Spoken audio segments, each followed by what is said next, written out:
All right, guys, as you can probably hear in the background, countdown has already begun for our final series of the day. I was about to say night, but then all of a sudden I realized, yeah, it was 9 AM we started. Okay, so we have SOS versus Rain. The winner will advance on to the Intel Extreme Masters Cologne to play alongside the person who advanced in first in the form of SK Telecom's T1 Classic. So we could have double star SK Telecom players there in Cologne, or we could have Jin Air Green Wings representative in the form of SOS. So let's jump into game number 1, as we have spawning up to the northern position as our red Protoss. Representing Jin Air, he is SOS. And down to the south, we have our blue Protoss. Representing SK Telecom T1, it is Rain. All right. Fun times here. Fun times indeed. Final PvP series to round out the day. We've had a lot of good games all morning long, and it's been a pleasure bringing them to you from the Intel Extreme Masters Cologne qualifiers. After this, in a few days' time, we'll fly out to Sao Paulo, and we'll be casting the Intel Extreme Masters Sao Paulo from Brazil. And then we get back for a week, and then we cast the Intel Extreme Masters Cologne. And then we have 1 day's rest, then we cast WCS Europe Premier. So lots of StarCraft action all day, every day. For the past 2 weeks, my life has been like non-stop 24/7 StarCraft, be it ladder, watching, playing, and writing about it as well for WCS Challenger. A lot of fun, a lot of fun. Gonna have a break for 1 or 2 days after this, before we fly out to Brazil. Good stuff. Okay, so double assimilator goes down for Rain, as does it go down for SOS here at the beginning. Opportunities to do a little bit of teching. We already saw that SOS was defeated and dispatched of by Classic in the upper bracket. And Classic was playing a lot of mind games, a lot of, yeah, especially in the second game at least, a lot of mind games. Rain's one of those guys that in PvP, especially at the end of Wings of Liberty, was really pioneering changes in PvP. Like, for example, really building a good backbone of an army with Immortals and really never having those die off. And I would contest the fact that players like Rain, who did this at the end of Wings of Liberty, really laid the bricks and stepping stones towards how we saw PvP play out at the very beginning and mid stages of Heart of the Swarm, which was actually not too many Colossi. A lot of Immortals in that. Of course, the Mothership Core with Time Warps did have something to do with this as well. But Rain, he's a smart guy. He is a smart cookie. Structure pylon going down for Rain behind all of this, and there's plenty of pylons and positions where these players can hide some of their tech, both at 26 of 26 supply, and just continuing on with those probes. So what will we see? It looks like we're going to have Twilight Council choice here by SOS to start things off in this best of 3, whilst we have the war for the ages now going on over here. Oh, oh, oh, oh, oh, oh. Well, both these players showing how to min-max when it comes to PvP, as they're going for exactly the same builds. So, actually I tell a lie, not exactly the same builds, because we have a second gateway here for Rain. So he's going for like the triple Stalker play, which is oh so normal for a player of Rain's stature and caliber, whilst SOS isn't really doing too much in that regard. He throws down the Dark Shrine so fast. Are we going to see Dark Shrine, or are we going to see Blink here from Rain? He's going to be Dark Shrine as well. That he throws down in the bottom left-hand corner. Oh, God. All right, well, this is one way to open up this PvP series, I guess. Dark Shrine versus Dark Shrine. Okay. And yes, I did pinch my nose for that second Dark Shrine. Okay, so Robo Facility gets added on here for Rain, which is instantaneously spotted here by SOS, but he's going to try and make it work anyway. SOS hasn't actually gone for his own robo facility just yet. He is playing a little bit.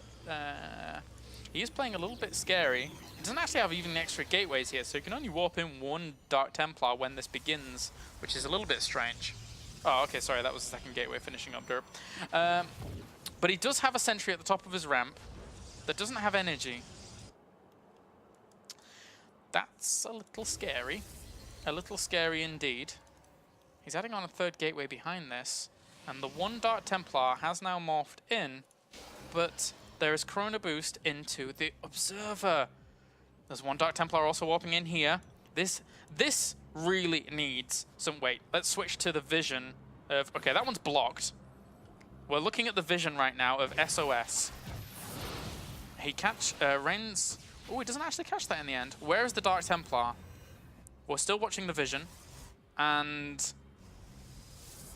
he still doesn't have detection, so the Dark Templar gets in, and uh-oh. There you go, GG. He just was not watching his ramp at all. That's one of the things that I like to watch in PvP, whether or not they're actually watching the ramp if they don't have detection. Technically, that sentry did have energy for a force field to actually lock that out, and maybe by a little bit of time, he could have tried to warp in extra sentries to seal that out and then thrown down a robo facility or something. But there you go. That's just how the cookie crumbles.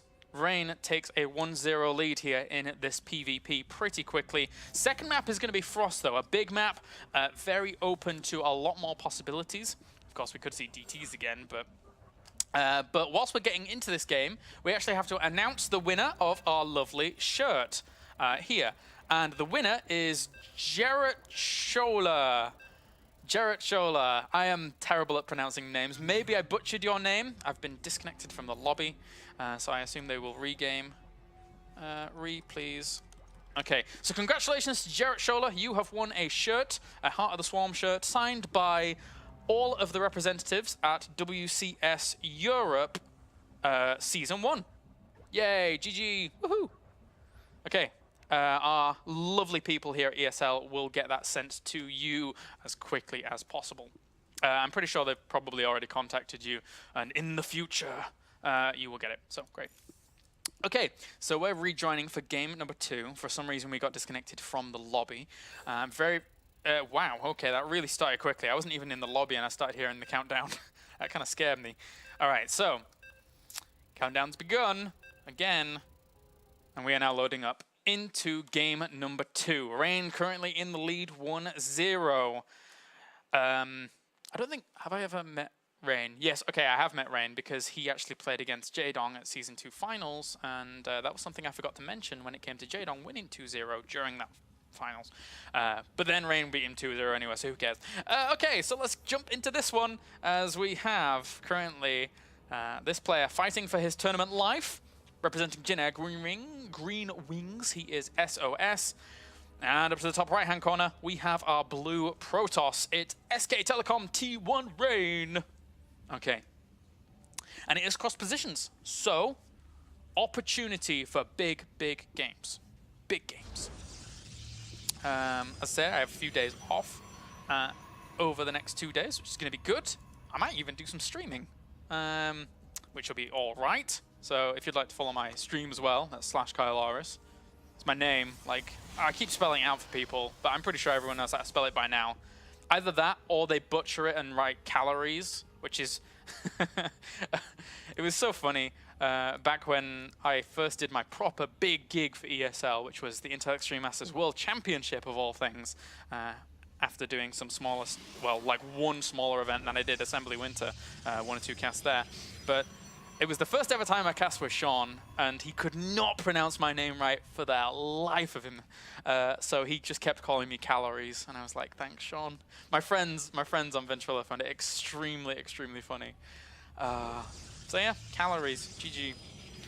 Okay. So double gas gets taken for Rain, and we have also double gases for SOS. SOS needs to play a little bit more safe. That was really his danger game.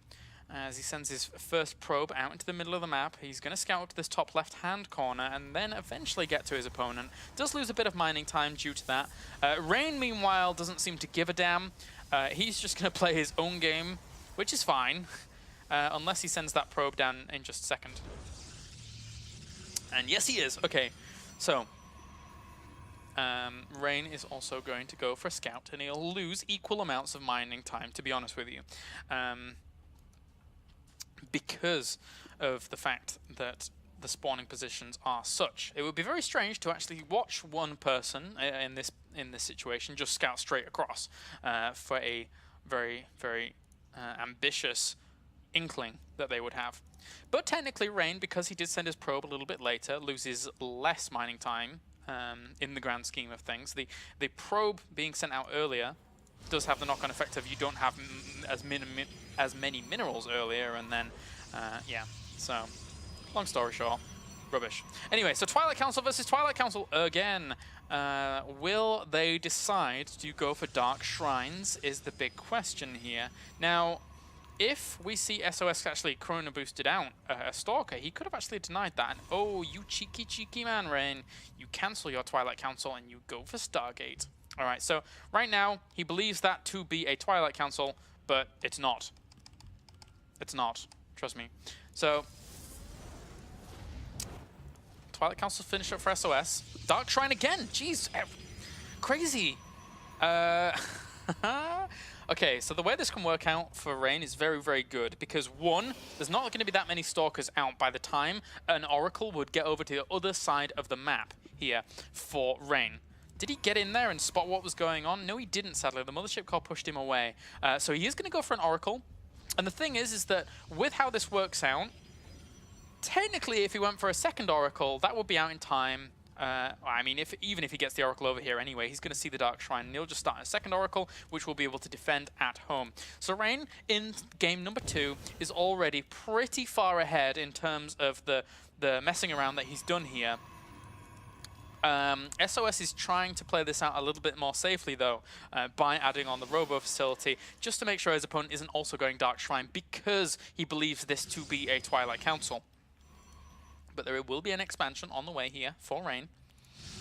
There is a pylon actually down here as well, noticeably outside of the vision of these watchtowers, just in case one Stalker were to poke around and maybe touch one of those watchtowers. But now, this Oracle will fly in and see the Dark Shrine. And technically, he will have a Robo or an Oracle out at home to be able to deal with this. So I don't see Rain taking too much damage from it. Oracle flies in. Photon Overcharge gets activated. Huh! And did not see the Dark Shrine. Instantly gets rerouted. SOS starts his own Observer. One Dark Templar is on the way. Something happened. Or he broke rocks. These units actually can't get past those. Force field! Ah! Force field! Okay, so he's Chrono boosting out an Observer, but he did lose 2 sentries in the process.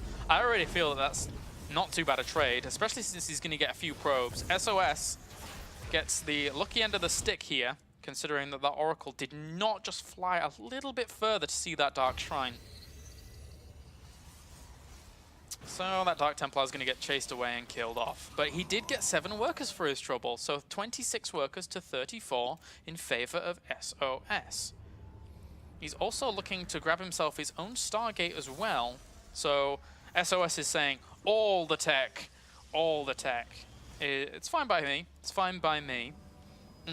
But this also now leads him on to creating Phoenix, which will deny this initial Oracle. And then if he continues to produce Phoenix, then we may see Rain do a similar thing. Of course, the Stalkers for SOS do not have Blink. So there's not really a huge opportunity for him to move out into the middle of the map and try and do what he was doing against Classic, which in the end didn't work out either too well. But the Phoenix sees that and pushes it away. And now SOS in turn starts his own Oracle. Meanwhile, we have Rain adding on Immortals. I don't know the man's preference, but I'm going to assume that he likes Immortals a lot, considering how well he's used them in the past. Maybe they're one of his favorite units. We'll have to ask him at some point. This is a question we must pose to Rain. But the Phoenix flies in, has a look around, sees that +1 weapons is already well underway. Well, I mean, it could have just started technically. And then starts his own Forge, because you do not want to fall behind in terms of weapons upgrades when it comes to PvP. it just gets too far gone if Immortals and Colossi over you, having just normal Immortal and Colossi numbers a piece, if they get 1 or 2 weapons upgrades over you, then it's absolute catastrophe. They just dish out way too much damage for you to compete with. Unless, for example, you get a really good Zealot charge flank in an open location. But the Oracle pokes in. Photon Overcharge will try and deter this, and he gets 1 kill for his troubles. Not much more. Also, we have the Robo Bay being added on here for SOS, and Rain, interestingly enough, is going to go for Twilight Council. So he's looking to transition onto an Immortal Archon composition against an opponent that is currently looking to transition onto the more standard Robo Bay with Colossi. Now, all in all, this really does come down to the way in which the Mothership Core will be used by Rain once a big engagement comes. It's adding on a lot of gateways, actually. Huh. How many gateways is he actually going up to? That's 6 gateways compared to... He's just adding on all of his gateways now, so he's going up to 5 in total. Okay, but he is going to have Colossi. And Fleet Beacon...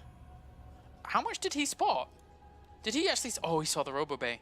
Oh, he saw the Robo Bay. And he saw it pretty early, too. Ooh. Okay. Wiggly and jiggly again. Wiggly and jiggly. All right, Rain.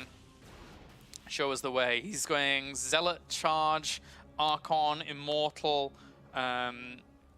Tempests, basically, against an opponent that's going to have Colossi. And that's about it. I mean, where's his... He has 2 Immortals. Okay.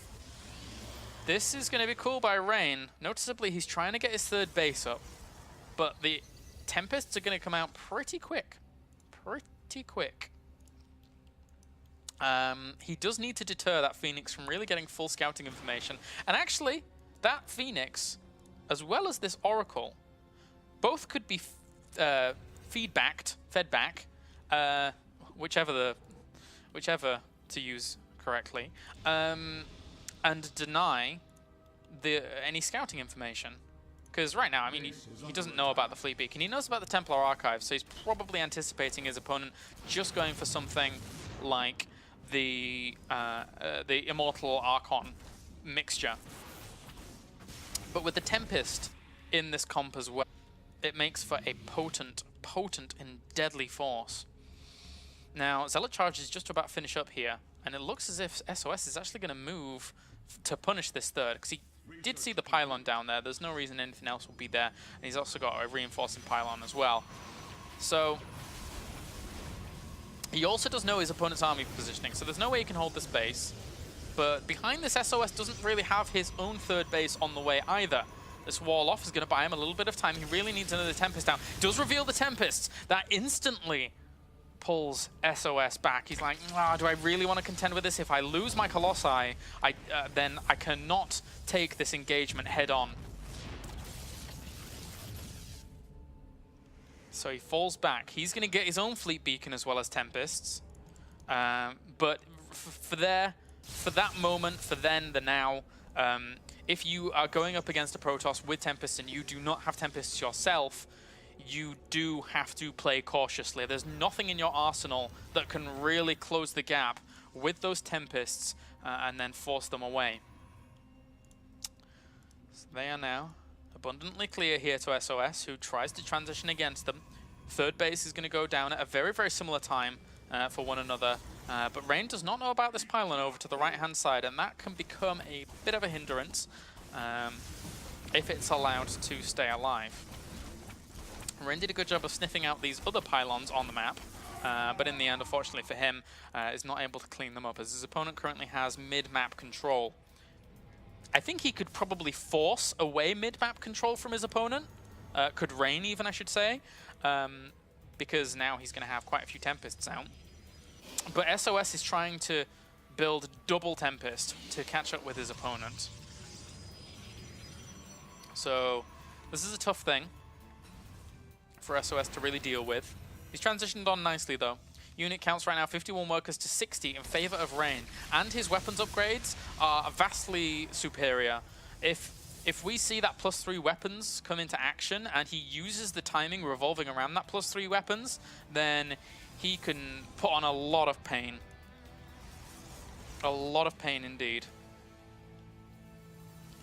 Now, of course, for the ground-based army here, I would argue actually that SOS's composition with those 2 Colossi, maybe if he adds on a 3rd, but I don't see why he would when Tempests are present on the map, then those 2 Colossi with +2 weapons do make a big difference against even a +3 army.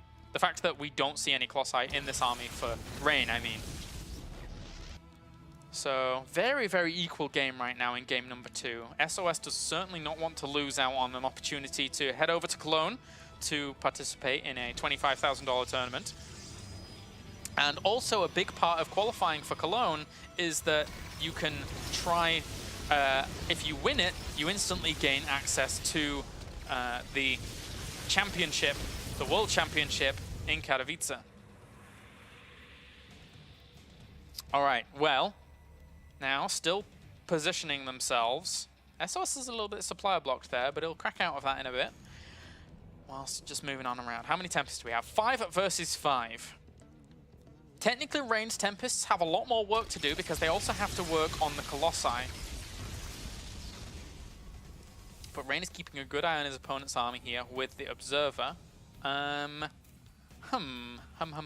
Where are you, Observer? Okay. Well, we found out that pretty easily. Good job, Tempests. And now SOS looking to pressure through the middle. Unit counts, still 58 workers to 51. The income for Mr. Rain is a little bit better. He's the Rain Man. But can he predict that his opponent is now moving through the middle of the map?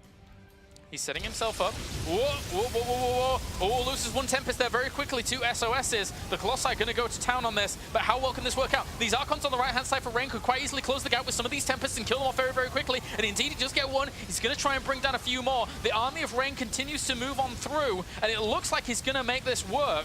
I mean, he has +3 weapons compared to the +2 that we see here from SOS. The 2 Colossus from the back here for SOS doing a lot of work, but in the end, it doesn't bring down the army numbers that we see from Rain as he takes out the entirety of this, and these 2 Colossi are dead, and they are sitting ducks. Even the pylon goes down. Good focus fire, making sure not to chase that down. 1 DT, or 2 DTs here for SOS are trying to hold this at bay, as well as a few more. So they will try and hold this back for now, but Rain takes a decisive victory in the middle map engagement. Meanwhile, we had a Warp Prism down to the south here that's trying to do some work, trying to kill off that robe of Facility. DTs should be able to clean that up, though, as it doesn't have any detection with that Warp Prism to speak of. So now we have 7 DTs, and that is all that SOS actually has, realistically, in terms of an army. Rain is just going to warp in a few more Archons, and then maybe go for this, because he realizes how much damage he did to his opponent's army. Where are we looking? There we go. 74 army supply against 38. And Rain is now looking to punish his opponent's 3rd base, and then from there, he could quite happily just go home and constrict him. Even using this Warp Prism for the Warp-ins, there's a few pylons down to the south. If he wants to Warp in some Zealots, then bring that Warp Prism down to pick those up and go straight on in. But this 1 Colossus is going to have to do a lot of work here for SOS if he has any hopes of staying alive. Also, those 4 Archons trying to buffer against that many Zealots. They do have +1 armor as well. It's 3-1 against 2-0. SOS is sufficiently inferior when it comes to those upgrades. He throws down the Time Warp, he slows down all the Archons, throws down the Zealots, slows down the Colossi even, I should say, that now is being warped in all the way around. Rain with a superb engagement absolutely obliterates SOS, and GG, Rain will advance on to the Intel Extreme Masters Cologne. Whew. So that is going to do it for me here, guys. It's been a long day's worth of games here for the qualifier, but it's been a pleasure to bring them to you. It's always a little bit tough to solo cast throughout all of this. But now, guys, we can actually show you the full bracket and show you exactly what has gone on today. So let's jump right to that. As we do see, up in the upper bracket, as you can see, Classic advancing through Jadon, Pig, Curious, and then SOS to finally claim himself that 1st place spot. And then from that point on, the lower bracket here, as SOS, unfortunately, at the very end was not able to topple the might of Rain, who actually was defeated by SOS in that upper bracket. But then Rain gets his vengeance and will advance on to Cologne as well. So congratulations to Classic and Rain. We'll be seeing them in Cologne in a few weeks' time. As for those, that's it for our broadcast. Our next stops in terms of StarCraft casts will be in the Intel Extreme Masters Sao Paulo, so make sure to tune in for that. But also, guys, don't forget to head over. If you live in the area or if you want to fly in, go to iem-cologne.eventbrite.com where you can get your tickets for the Intel Extreme Masters Cologne as well. So that's going to do it for us. If you'd like to check out more of what I do, please follow me at KyleAris on Twitter. I'm going to have a few days rest up my throat a little bit, and then I'll see you in Brazil. Bye for now.